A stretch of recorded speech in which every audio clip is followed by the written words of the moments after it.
So Vitali works at the University of Bielefeld in Germany as a subject librarian, and is going to talk about LibreCat.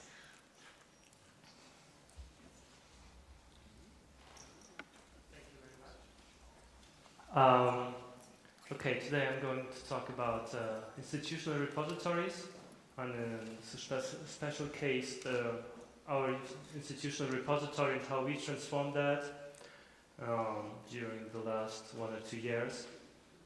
So I'm just going to give you a short introduction on institutional repositories and what our view is on them, and then I'm kind of going through 3 themes like technology stack, the data, and the user interface, and I'm just closing with a small outlook. Okay, you might ask, institutional repository, I mean, who does care about? It's kind of, maybe I explain our point of view to institutional repositories. Basically, the researcher is important and not the document. So we'd like to enable researchers to put all their publications, all their metadata, all their full text to a system which is kind of presented to the world. In former times they used to have their personal homepages and to just type some HTML code and producing some lists which were badly indexed, which were incomplete, with bad bibliographic data. So we just tried with our system to put the researcher in the middle in the subject, and just to enable them to have a high quality service to present all their research impact to the world. So, and then of course enable them to also add in open access documents, so which would be the classical function of an institutional repository. So this is kind of the person profile in our current system, showing one of Bielefeld's famous researchers with a lot of research output, having a publication list which is very good indexed by Google with DC meta tags enriched with schema.org and contained in HTML. We have some kind of author IDs there, and we're going to take some work also in the future on that. We have some research data included in our repository, so it's not only about publication, it's also about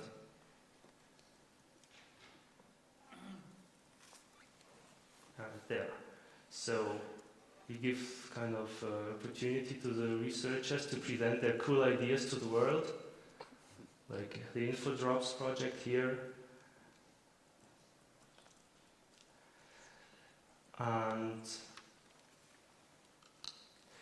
well, the last important issue for us is that institutional repository is kind of strategical importance for us. We in the past and also in the future, we are going to use it as attached to funding projects, to require some money for that, to acquire money for the institutional repository or for related projects. Also, we support researchers in their kind of research, and they kind of give them infrastructural support and help them to get new projects. So, and also it's kind of it's kind of a small project, and so we have the flexibility to teach ourselves, teach the staff in new technologies, just to try things out and to to bring it kind of in an agile development manner to the user.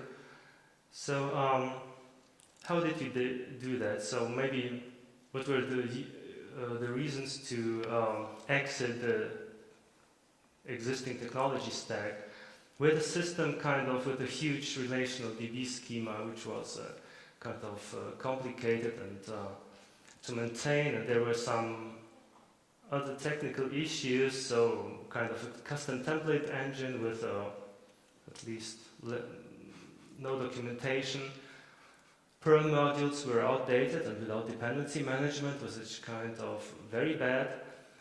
And we felt like it was very time-consuming and complicated to add new features. The unshareable system is, people asked and said, well, we like your service, we like your functionalities, can you provide us the source code and help us setting up the system? We said, no, it's just too complicated, it's just, well, we felt that it's not worth spreading that code base, and so this was one of the reasons to start from scratch. So how did we do the transition? And kind of a lot of ideas were already mentioned in earlier talks. First of all, if you just ask a question, which technology to choose, you just say, well, I'll use that what I'm also used to and I know. But like this example from the Koali project, where people started on an integrated library system and they ended up with a dinosaur like previous systems, something went wrong. So it still can be a balancing act to use software and components you know, but maybe to add some new stuff to keep yourself up to date and your project. And kind of what do we have nowadays as in the technology stack? Well, we publish the source code as open source, it's on GitHub.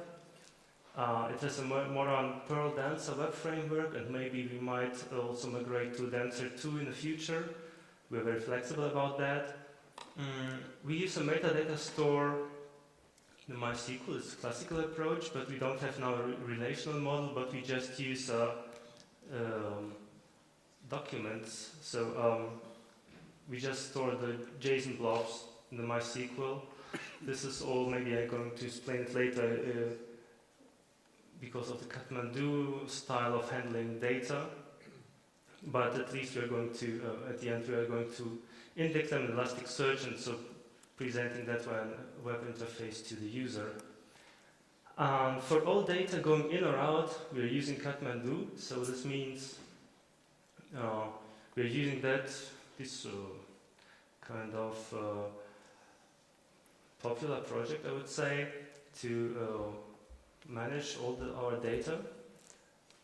And what really is new to this project is it provides different file store backends, and these are configurable. And we have kind of a simple file store database, which means you just save a file somewhere in the file system. Or we have another backend, Bagit, where you can just store your files according to the Bagit format.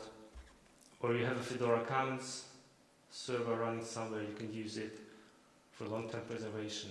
And this is, I have to mention that this is tremendous work done by Patrick in the last few weeks, and we are very happy that he was on this project.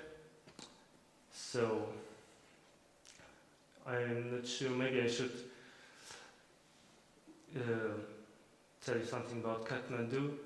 Well, it was the three institutions mentioned there, Bielefeld, Ghent, and Lund, were running an institutional repository, and they kind of figured out that there's a need to have a tool for all the data handling, and so basically Ghent started on working with on the Kathmandu, and now it's used in many other projects.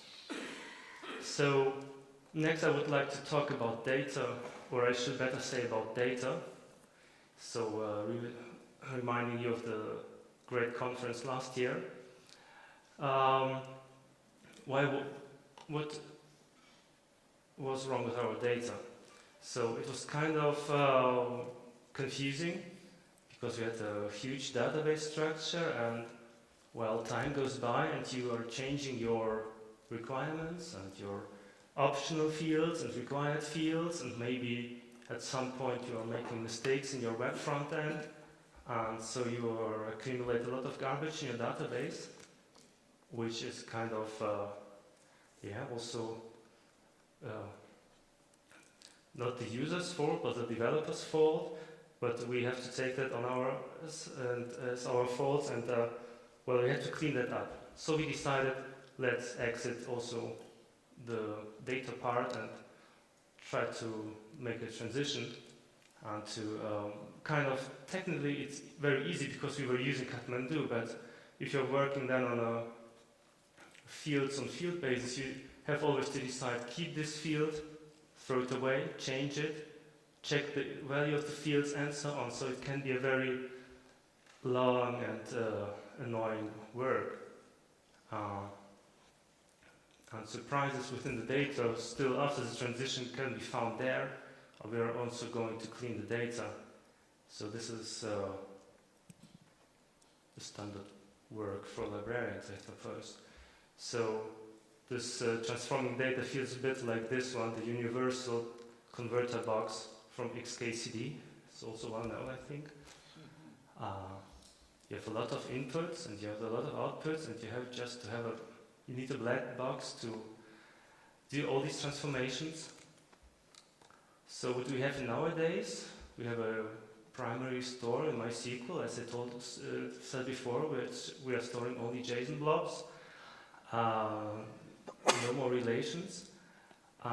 Yes, we have the different type of record, like publication information, person information, project information, all in different tables or bags in Kathmandu speech. And all this is indexed in an Elasticsearch store, and then it can be easily accessed with helper functions from Kathmandu. So, user interface. This was, I would say, the part of the project which took most of the time for us. So our first attempt was to replace the user, but didn't work out so well. So we just had to think. So why do we want to choose to change the user interface? This was the edit list from the backend, where you can edit your records, and this was the front-end view. And if you switch back and forth, you see there are a lot of differences. And this was very confusing to the user, and we figured out that we had to change it, and to have one view. It does not depend if you're looking at from the public side or you're looking at from the edit mode. So we just start searching the web and have nice examples figuring or solving this problem. And I found GitHub. We were using this for a long time, and on GitHub you know that if you're not logged in, you have a public view. You can see the source code and the commit messages and so on. And if you are logged in with your account, you get additional buttons, but everything stays at the same place. So there's no moving around, the views are not changing. You're just getting additional buttons or edit fields. So we tried this, and it worked out well. So we have basically done this view within the presentation layer and also in the for editing. And maybe I'll tell you a story. Like we switched the interface, and researcher was phoning us and said, "Well, I noticed you switched the interface." Yes, we did. Have you done this for all university users, or am I the only one? Kind of a guinea pig for this project? We said, no, it's all for all users. I just summarized it. It was an old design. It was not responsive. There's also a little story to that, presenting new features or a system to the management was kind of interesting, because my colleague was telling something about the features and so on. He noticed that In front of him, the management, all of them had their iPads and phones and just tried to visit the service and to look at that, and we realized, 2 years ago we have no mobile interfaces, and this is standard. It should be there. So we felt that it was also time to make it responsive.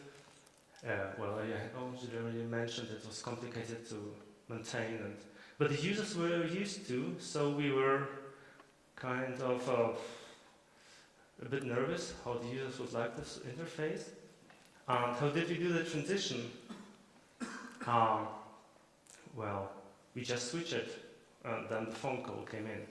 But I give you a pro tip: just put a beta badge everywhere on a new service, so users are then very kindly responding to little bugs. You're in a beta phase, okay, I have some tips for you, this is not working, and of course you have to react within days and solve the problems. But this worked out very well, and after maybe some weeks you can remove the beta badge and have then a better software. So now we have a fast, responsive, nice looking, and hopefully easy to use system.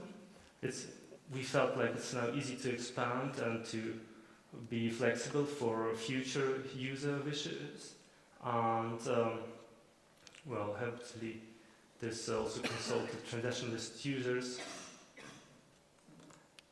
So what's next? Maybe I just show you a bigger picture of what we can imagine could be a use case with this software we've written.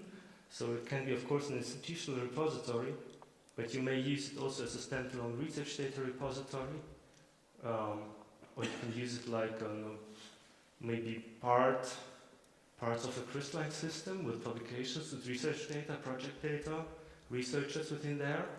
So it's not a complete CRIS system, but maybe it can be extended in the future. You can use it by configuring and leaving complex parts out as a small bibliographic database. We had that requirement that from the literature, people like to have small databases, and well, they're expecting the library to host this service. You can also use that software maybe just for the presentation layer of metadata of any kind if you just have an existing database, and maybe a workflow to get data in that database. Maybe you just like to have the UI. Of course, you can use it because Kathmandu is involved just to feed automatically some database and to provide just a machine-readable hub with all the interfaces, so like OII or SRU, or content negotiation, web services, whatever. So maybe I'm closing with some questions. So what's next? Where are your repositories going? Should we abandon OAI interfaces on SRU interfaces and just use research sync maybe? Should we add maybe more CRIS-like functionalities? Maybe to have an alternative to commercial ones? So I just have to invite you to a project. If you have some new ideas, or want to use the software, here are the sources, join the team. Thank you.